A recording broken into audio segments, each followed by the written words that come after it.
Hello मेरे प्यारे बच्चों, क्या हाल चाल। बढ़िया साहब। तो आज के इस वीडियो में हम अपने प्यारे रसगुल्लों के लिए इंग्लिश का क्वेश्चन पेपर लेकर के आए हैं। ये 2023 में आया हुआ क्वेश्चन पेपर है और सेट नंबर है बच्चों 316 ZX। तो इस तरह से होगा, यहाँ पर रोल नंबर और आपको नेम मेंशन करना होगा और आपका जो समय होगा बच्चों वो 3 घंटे 15 मिनट होगा। ठीक, ये आपका समय होगा क्वेश्चन पेपर को सॉल्व करने का। ठीक, और पूर्णांक की बात करें तो भाई 100 नंबर का होगा, इसमें कोई नई बात नहीं है, ये भली भांति आप जानते हैं। ठीक, और 15 मिनट इसीलिए दिए जाते हैं एक्स्ट्रा, ताकि बच्चों आप 15 मिनट में क्वेश्चन पेपर को अच्छे से पढ़ सको। और आपका जो क्वेश्चन पेपर होगा वो 4 सेक्शन में, अगर हम बात करें बच्चों सेक्शन ए और बी, सी और डी, ठीक 4 सेक्शन में आपका क्वेश्चन पेपर डिवाइड होगा, जिसमें से सबसे ज्यादा अगर हम बात करें ना तो ये वाला मजेदार है सेक्शन सी, क्योंकि बच्चों को अगर सबसे ज्यादा दिक्कत होती है इसी में से, और इसी सेक्शन में बच्चों बात करें तो 25 नंबर का क्वेश्चन होता है। तो चलिए देख लेते हैं 2023 का ये आया हुआ क्वेश्चन पेपर है। चलिए, तो सेक्शन ए, सबसे पहला बच्चों जो सेक्शन ए होगा ये रीडिंग का होगा और ये 15 नंबर में पूछा जाएगा। इसमें अनसीन पैसेज होता है और हमने लगभग 10 अनसीन पैसेज ऑलरेडी करवा दिया है। क्वेश्चन होगा कि read the following passage carefully and answer the questions that follow, कि ये आपको पैसेज बच्चों एक बार पढ़ना है अच्छे से सावधानी पूर्वक, फिर इससे संबंधित प्रश्नों का उत्तर देना है। ये भी किसी किताब से नहीं कि चाहे जहां से पढ़ लो कि हमारा मिल जाएगा, नहीं बच्चों, ये सिर्फ आपका एक IQ टेस्ट लेने के लिए होता है कि आपका भाई माइंड किस तरह से काम कर रहा है, सोचने समझने की क्षमता आपके अंदर कितनी है, ये आपका एक टेस्ट होता है। तो चलिए देख लेते हैं, ये एक पैसेज दिया है, ये आपको पैसेज दिया है, आगे चलिए देखते हैं। तो ये भी उसका हिस्सा है। ठीक, ये आपका एक पैसेज दिया है, तो बहुत लंबा पैसेज दिया था बच्चों, वैसे जनरली इतना लंबा देता नहीं है, लेकिन अगर 7 सेट बनते हैं तो 2 सेट तो ऐसे बनाएगा जो थोड़ा डिफिकल्ट होते हैं। तो ये आपका एक पैसेज दिया है और इससे रिलेटेड बच्चों ये आपके क्वेश्चन यहां पर देगा। ठीक, यानी 1, 2, 3 और 4 क्वेश्चन, तो ये प्रत्येक 3-3 नंबर का इसी पैसेज पर आधारित होंगे। और उसके बाद बच्चों जो अगला एक क्वेश्चन होगा उसमें 3 होंगे। ठीक, उसमें 3 होंगे जो आपको हम दिखा रहे हैं। ठीक, जैसे ये अगला जो है इसमें 5वां जो क्वेश्चन है उसमें 1, 2, 3 ये 3 होंगे। ठीक, तो यहां पर दिया रहेगा कि भाई ये जो सीजलेस है इसका मतलब क्या है। ठीक, और यहां पर देगा कि स्लेवरी का अपोजिट क्या है, फिर इस तरह। हालांकि इसका भी जो उत्तर होता है बच्चों आपको इसी पैसेज में से ही ढूंढना होता है। ठीक, और पैसेज यहां इसलिए नहीं करवा रहे हैं कि हमने ऑलरेडी लगभग 10 पैसेज से भी ज्यादा करवा दिया, इसको भी करवाया है। ठीक, इसीलिए बार बार बच्चों इसको रिपीट करने से कोई मतलब नहीं है। अनसीन पैसेज कैसे सॉल्व करें, आप जब भी सर्च करेंगे वीडियो, आपको बहुत सारी वीडियो हमारी मिल जाएगी। ठीक, तो ये बच्चों पहला सेक्शन होगा, यानी आपको सबसे पहले ये समझना है कि आपका क्वेश्चन पेपर कैसा आएगा। तो ये पहला क्वेश्चन होगा अनसीन पैसेज का सेक्शन ए के अंतर्गत। ठीक है ना। चलिए अब हम देख लेते हैं सेक्शन बी को। तो सेक्शन बी में बच्चों शुरुआत हो जाएगी किस चीज की, तो जो सेक्शन बी होगा, तो सेक्शन बी आपका होगा बच्चों राइटिंग का। ठीक, सेक्शन बी क्या होगा, राइटिंग का होगा। राइटिंग में मतलब ये जो दूसरा क्वेश्चन होगा इसमें क्या है कि right an article on any one, ठीक, किसी एक पर, of the following topics in about कह रहा 100 से यहां से 150, यानी आपको क्या करना है भाई 100 से 150 शब्द में निपटा देना है किसी एक टॉपिक पर। आर्टिकल 3 है बच्चों। ठीक, आर्टिकल वाला ये टॉपिक भी बात करें बच्चों तो ये भी आपका 10 नंबर का पूछा जाता है। ये देख सकते हैं दिया है। पहला है, देखिए, तो 3 टॉपिक हैं, किसी एक पर लिखना है। पहला है designation of democratic value in India, इस वाले को तो नहीं करा है बच्चों, काफी इंपॉर्टेंट है। नेक्स्ट है कि डियरनेस आर कह रहा है कि rising price at the burning problem of present days, यानी आज के दिनों में अगर हम बात करें तो राइजिंग प्राइस की प्रॉब्लम यानी महंगाई जो होती है।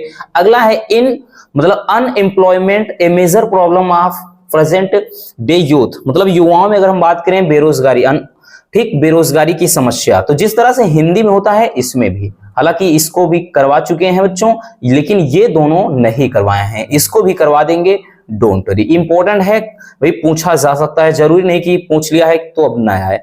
ठीक, चलिए तीसरा क्वेश्चन क्या होगा बच्चों? तीसरा क्वेश्चन होगा कि write a letter to the mayor of your city, कह रहा है expressing your concern over hike in कह रहा हाउस एंड वाटर टैक्स। ठीक, मतलब देखिए यहां पर कह रहा है कि वाटर टैक्स से रिलेटेड, ठीक, जो मेयर साहब हैं, महापौर जिसको हिंदी में बोलते हैं, मेयर साहब को एक पत्र लिखना है और ये बढ़ते हुए यानी वाटर जो टैक्स है दिन प्रतिदिन जो इतनी तेजी से बढ़ रहा है उसके प्रति चिंता आपको जताना है और एक पत्र लिखना है। ये टॉपिक भी आपका 10 नंबर का पूछा जाएगा और टेंशन नहीं लेना बच्चों, क्योंकि इसमें अथवा वाला भी ऑप्शन होता है, यानी आप एक इसको कर सकते हैं या फिर आपको एक और देगा, जैसे नीचे देख सकते हैं कि write a letter to the principal of your college requesting him to make proper arrangement of refreshment during recess. देखिए ये क्या है भाई, कंप्लेन लेटर है कि प्रिंसिपल साहब को आपको एक लेटर लिखना है। तो 2 लेटर होंगे बच्चों, दोनों में से कोई एक करना होगा। और ये दोनों टॉपिक अगर सेक्शन बी में बात करें तो यही 2 टॉपिक होते हैं, एक 10 नंबर का आपका आर्टिकल आएगा और उसके बाद दूसरा जो 10 नंबर का बच्चों आएगा वो आएगा क्या चीज, लेटर। ठीक, तो लेटर और आर्टिकल ये आपके 10-10 नंबर के होंगे और इन पर ज्यादा से ज्यादा आपको फोकस करना है, क्योंकि ये भाई ये 10 से 20 नंबर वाले क्वेश्चन हैं, इसलिए भाई अगर ये छूट गया तो बिल्कुल आपका पेपर समझ लीजिए कितना भी अच्छा चला जाएगा लेकिन वो खराब ही माना जाएगा। ठीक, चलिए अब हम देख लेते हैं सेक्शन सी को, जो काफी ज्यादा लाजवाब होता है। चलिए क्वेश्चन नंबर 4 बात करें तो ये है सेक्शन सी का। अब सेक्शन सी हमने पहले ही बताया बच्चों, ये बहुत ही ज्यादा डिफिकल्ट भी हो सकता है आपके लिए और बहुत ही ज्यादा आपको टेंशन भी दे सकता है, लेकिन बच्चों ये ज्यादा से ज्यादा प्रैक्टिस पर ही है और इसमें 5 क्वेश्चन होंगे, प्रत्येक क्वेश्चन 2 नंबर का। इस तरह से ये आपका पूरा कैरी करेगा 10 नंबर का। ठीक, क्वेश्चन है कि choose the correct option to answer the following question.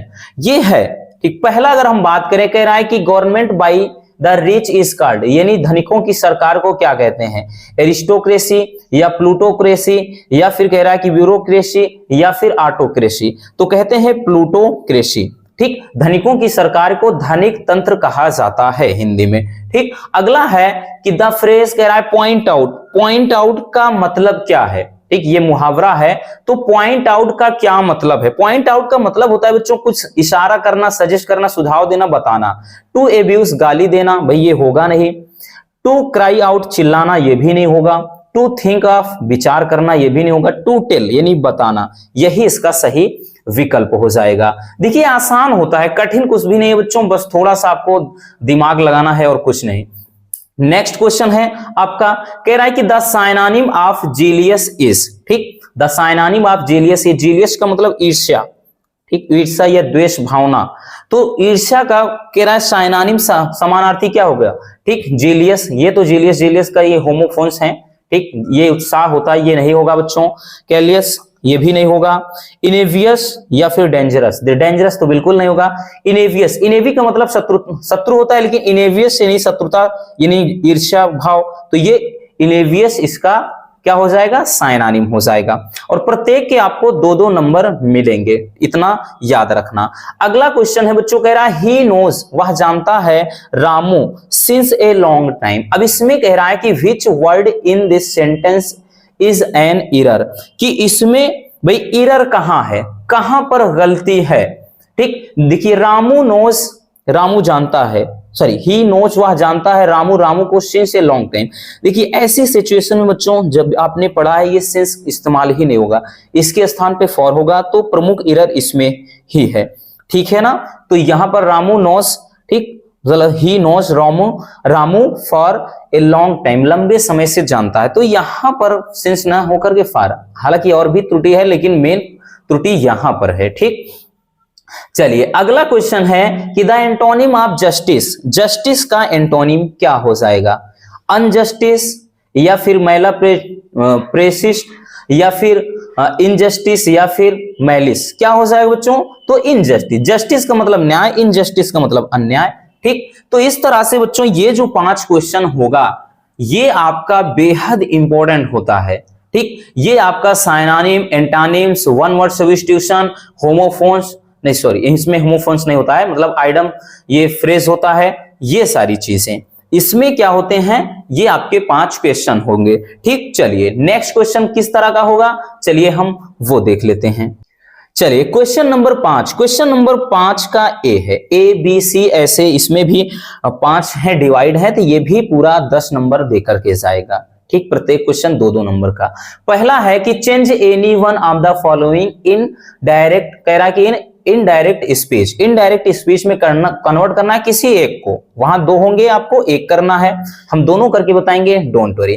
ठीक, ये 2 नंबर आपको मिल जाएंगे। कि my brother said to me may you live long, मेरे भाई ने मुझसे कहा मैं यू लिव लॉन्ग, यानी तुम्हारी उम्र लंबी हो। तो यही प्रे क्या क्या कर रहा है बच्चों, देखिए इस टाइप के जो भी सेंटेंस होते हैं ना उसमें भाव ही समझा जाता है। यहां पर प्रे करने की, यानी भाई ईश्वर से वो कामना कर रहा है, प्रार्थना कर रहा है, तो ऐसी सिचुएशन में हम क्या करेंगे, माई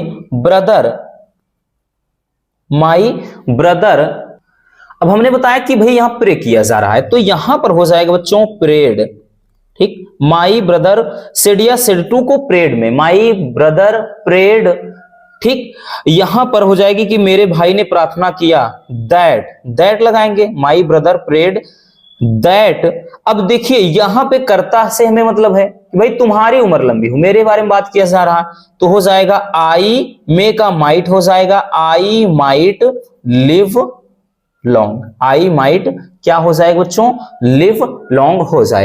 ठीक, इस तरह से बनाएंगे, यहां पर मी लगाने की जरूरत नहीं है, लिखना चाहेंगे तो माई प्रेड मतलब माई ब्रदर प्रेड मी इतना लिख सकते हैं, लेकिन भाई यहां पर ईश्वर से प्रार्थना की बात की जा रही तो आप मी नहीं लिखेंगे, कोई दिक्कत नहीं। अगला है कि रीना सेड एलस आई एम अंडन।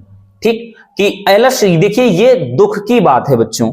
ठीक, आह उई, ये सब एलर्स, ये शब्द आ जाए तो दुख को का संकेत होता है। मतलब एक्सक्लामेटरी मार्क लगा है, ठीक, विस्मय सूचक चिन्ह लगा है, तो ये एक्सक्लामेटरी है। ठीक, अब मतलब एक्सक्लामेटरी में होता क्या है, तो यहां पे सेड या सेड टू को एक्सक्लेम्ड विथ सारो अगर दुख हो, अगर एक्सक्लेम्ड विथ जॉय अगर खुशी हो। ठीक, इस तरह से, जैसे अगर भाई आश्चर्य हो तो एक्सक्लेम्ड विथ सरप्राइज, इस तरह से लगाते हैं। तो भाई सबसे पहले हम लिखेंगे क्या, जो भी है हो जाएगा रीना सेड या सेड टू को एक्सक्लेम्ड, रीना एक्सक्लेम्ड विथ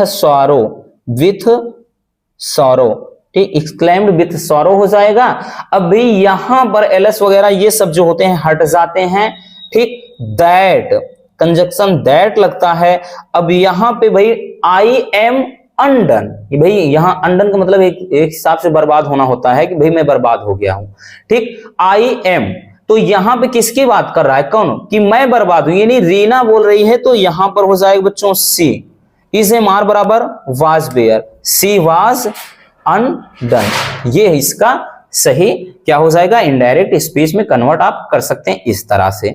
ठीक, जैसे दूसरा क्वेश्चन है, कह रहा है combine any one of the following directed, जैसा क्वेश्चन में दिया है उसी के अकॉर्डिंग चेंज करना है किसी एक को, तो आसान हो जाता है बच्चों, एक तो कर ही सकते हो। कह रहा है कि you must work hard you will not succeed, कि तुम्हें कठिन परिश्रम करना चाहिए, तुम सफलता नहीं पाओगे। तो इसका मतलब यही है ना कि तुम्हें सफलता पाने के लिए कठिन परिश्रम करना चाहिए, है ना।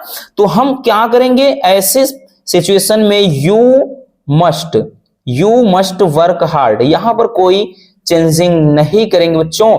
अब यू विल नॉट इसको लिखना ही नहीं है क्योंकि सिंपल सेंटेंस में कन्वर्ट करना है, तो you must work hard to succeed. ठीक, यू मस्ट मतलब वर्क हार्ड टू सक्सीड, यानी तुमको सफल होने के लिए कठिन परिश्रम करना चाहिए। ये एक शब्द हो, यानी दोनों का अर्थ ना बदले।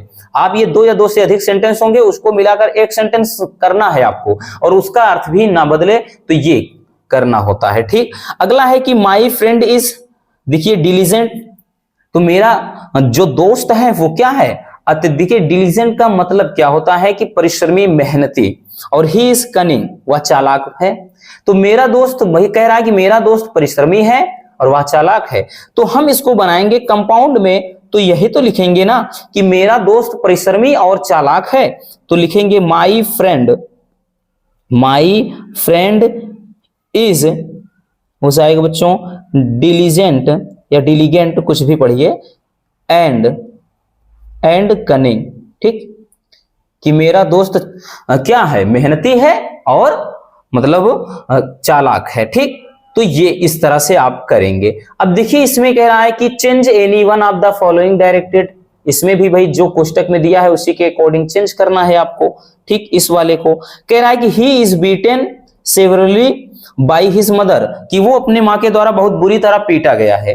तो यहां पर क्या हो जाएगा भाई, पीटा गया इज लगा है, तो भाई हम लिखेंगे, देखिए तो हिज मदर, मतलब अगर हम इसको करेंगे भाई हिज मदर, ये क्या अपना कर्ता हो जाएगा क्योंकि ये कर्म बना है। भाई कर्म को कर्ता बनाते हैं किसमें, एक्टिव वॉइस बोला है, पैसिव नहीं बोला है, इसलिए ध्यान देना क्योंकि ये ऑलरेडी पैसिव वॉइस में है।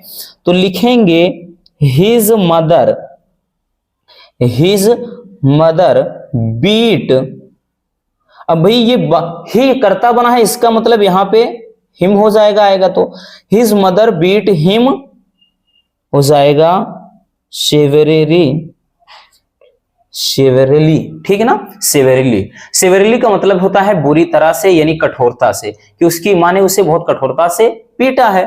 तो इसका वही पैसिव बना था कि वह अपने माँ के द्वारा कठोरता से पीटा गया है। ठीक, तो ये आपको एक्टिव में कन्वर्ट करना था। अगला है कि no other girl is as beautiful as she is, इसको अपने को सुपरलेटिव डिग्री में कन्वर्ट करना है। आसान है बच्चों, सुपरलेटिव में यस या ईएसटी की लगाते हैं जब ब्यूटीफुल आ जाए, हैंडसम हो जाए, ठीक इस तरह से वंडरफुल आ जाए तो तब मोर कंपैरेटिव, जैसे अगर हम मोर कंपैरेटिव डिग्री के लिए लगाते हैं और सुपरलेटिव के लिए मोस्ट लगाते हैं। तो इसको कह रहा है सुपरलेटिव डिग्री बनाइए। तो इसका अर्थ है कि अन्य कोई, मतलब लड़की इतना सुंदर नहीं है जितना कि वह। तो इसको हम जब बनाएंगे इस तरह से, तो सी इज द मोस्ट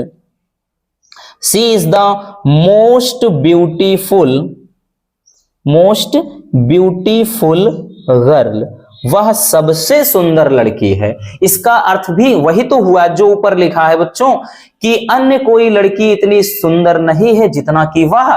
तो इसका हमने बना दिया सुपरलेटिव कि वह सबसे सुंदर लड़की है, मतलब अर्थ तो वही हो गया।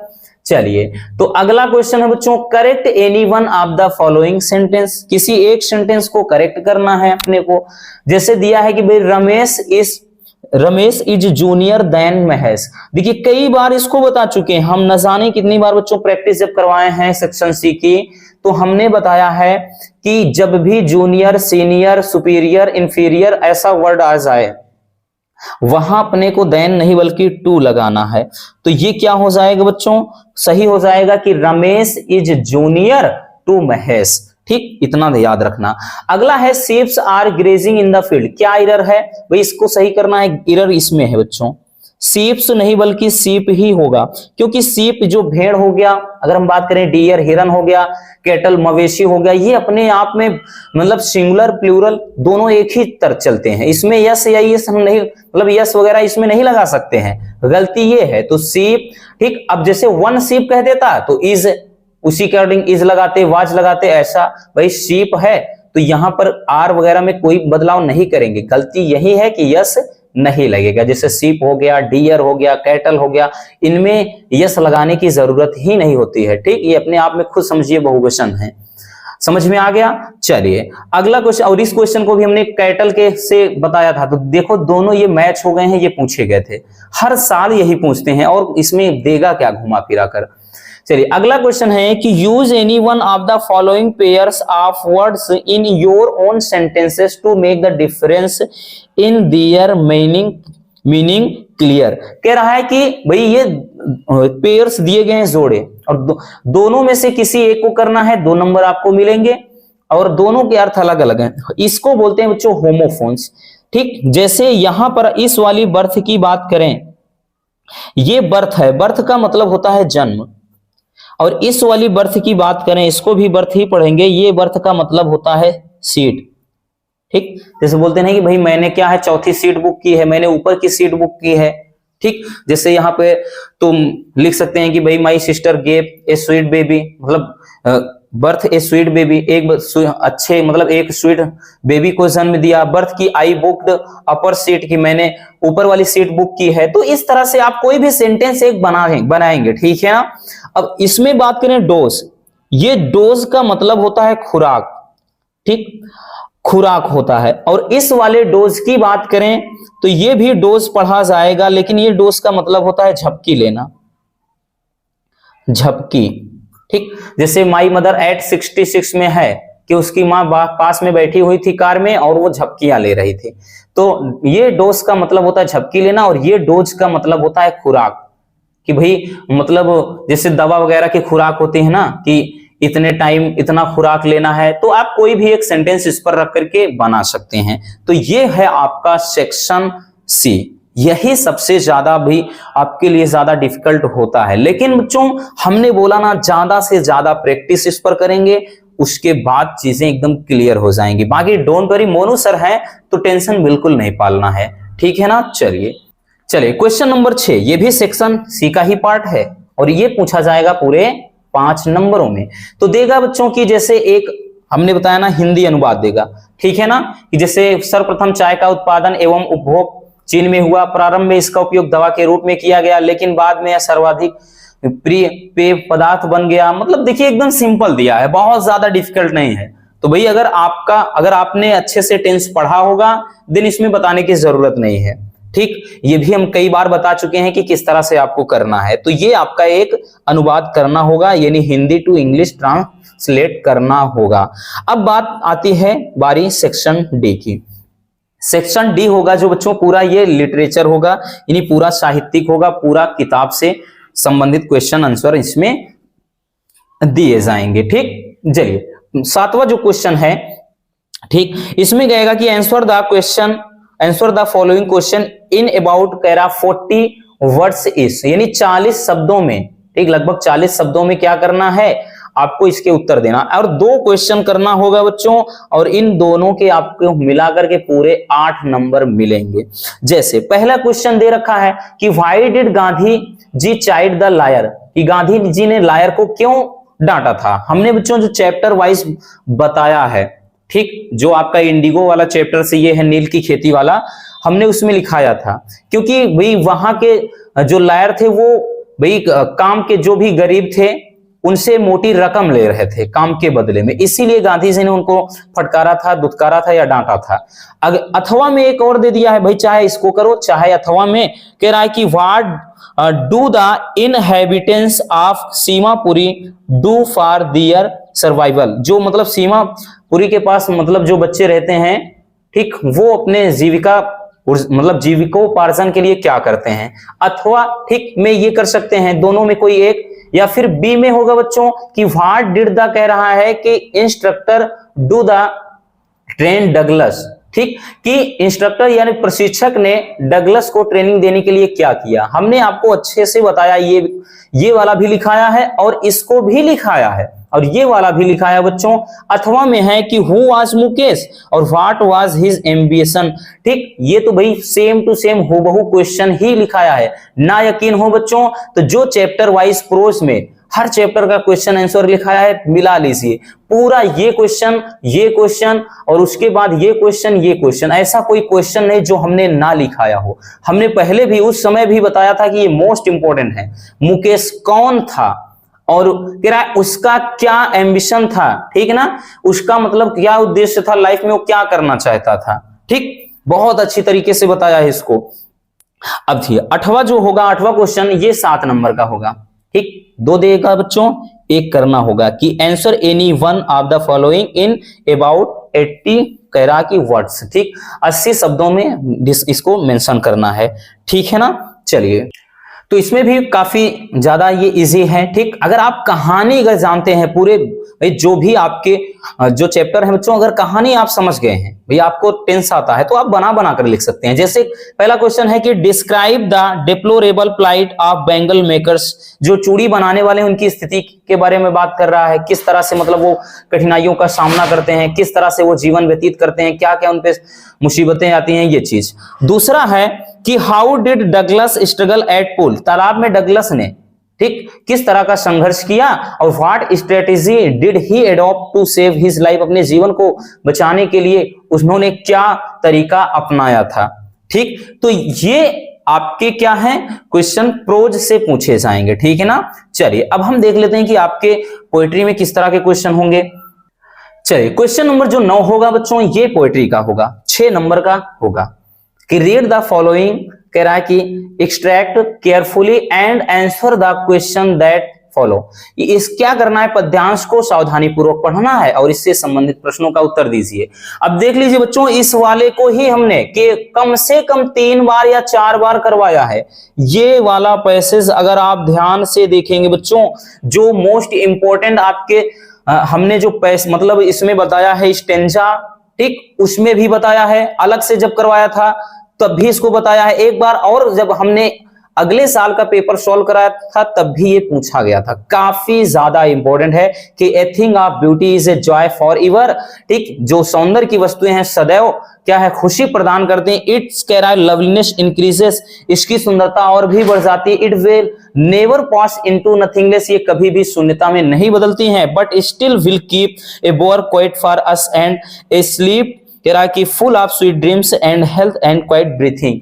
ठीक, ये अगर हम बात करें बच्चों, ठीक यहां तक है, अगर हम इसकी बात करें तो ये हमने 2 से 3 बार करवा दिया है, तो बार बार बताने की जरूरत नहीं है। अब क्वेश्चन पूछ लिया कि कह रहा है कि how is a thing of beauty is a joy for ever. ठीक, कि कह रहा है सौंदर्य की वस्तुएं सदैव के लिए, मतलब सौंदर्य की वस्तुएं कैसे खुशी प्रदान करती हैं। ठीक, आगे कह रहा है कि how does it loveliness increase, यानी इनकी सुंदरता कैसे बढ़ती है। तो जो हमने एक चैप्टर, जो एक वीडियो बनाया है जिसमें 3 से 4 पैसेज हैं, आप देख लीजिए प्लेलिस्ट में वीडियो पड़ा है। ठीक, वहां 3 से 4 स्टेंजा एक ही वीडियो में है, तो उस वाले में हमने इसको बताया है अच्छे से, पूरा आंसर भी इसका सॉल्व किया है। हालांकि यही है, कह रहा कि भाई how does it loveliness increase, की इसकी सुंदरता कैसे बढ़ती है। तो इसकी सुंदरता क्या है भाई, समय के साथ, ठीक, यानी समय के साथ इसकी सुंदरता और भी ज्यादा बढ़ जाती है। और इसमें कह रहा है कि भाई कैसे खुशी प्रदान करती है, तो ये हमेशा के लिए खुशी प्रदान करती है और ये कभी खत्म नहीं होती है, तो वही चीज है।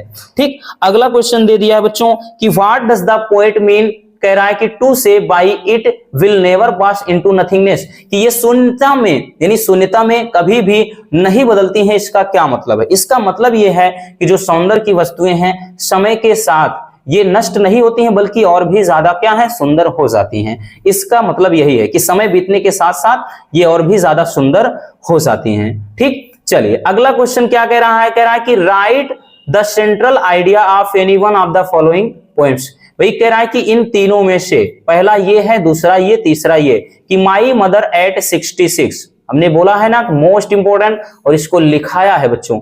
दूसरा कह रहा है कि an elementary school classroom in slum, ये चैप्टर कर गया है। ठीक, इसके जगह पर दे देगा आपका जैसे ए थिंग ऑफ ब्यूटी देगा। ठीक, और कीपिंग क्वाइट, ये हमने बताया था, ए थिंग ऑफ ब्यूटी वाला और माई मदर एट 66 और कीपिंग क्वाइट, ये तीनों सेंट्रल आइडिया बहुत ही सिंपल तरीके से बताया है। प्लेलिस्ट भी इसका अलग से बनाया है, इसलिए वहां से जाकर आप देख सकते हैं। ठीक है ना। चलिए बच्चों, चलिए तो ये आपके इतने क्वेश्चन इसमें हो जाएंगे, किसके, आपके पोएट्री के। अब बारी आती है सप्लीमेंट्री की, और इसी के बारे में बहुत सारे बच्चे बहुत दिन से कमेंट करते हैं, दिल से सॉरी उसके लिए। बाकी जल्द ही वीडियो आएगी, हमें पता है आप बहुत ज्यादा परेशान हो रहे हैं। सप्लीमेंट्री से होगा बच्चों, इसमें भी आपका 4-4, जिस तरह से प्रोज में होगा वही 4-4 8 नंबर का एक क्वेश्चन होगा। Why did the tiger king decide to marry, ठीक, अथवा में एक दिया है या फिर और दिया है। और जो नेक्स्ट होगा यानी लास्ट क्वेश्चन होगा, ये 80 शब्दों में सेम उसी तरह जैसे प्रोज में करना है, एक करना होगा 7 नंबर का आएगा। ठीक, तो यहां से भी आपके 2 दिए हैं, एक ही करना होगा। इस तरह से बच्चों आपका इंग्लिश का क्वेश्चन पेपर कंप्लीट हो जाता है। ठीक इसी तरह के क्वेश्चन आपके दिखाई पड़ेंगे बोर्ड एग्जाम में, और उम्मीद है कि इससे आपको हेल्प मिली होगी कि भाई किस तरह का क्वेश्चन पेपर होगा, कैसे क्वेश्चन आएंगे, इससे आइडिया लग गया होगा। बाकी डोंट वरी, बहुत सारे पेपर और हम इसी तरह से सॉल्व करवाएंगे, आपको टेंशन बिल्कुल नहीं लेना है। तो बस आज के इस वीडियो में इतना ही, मिलना है किसी और इसमें वीडियो के साथ। Love you, bye bye, take care. और हाँ, एक से प्यारा सा लाइक और एक कमेंट करना बिल्कुल मत भूलिएगा।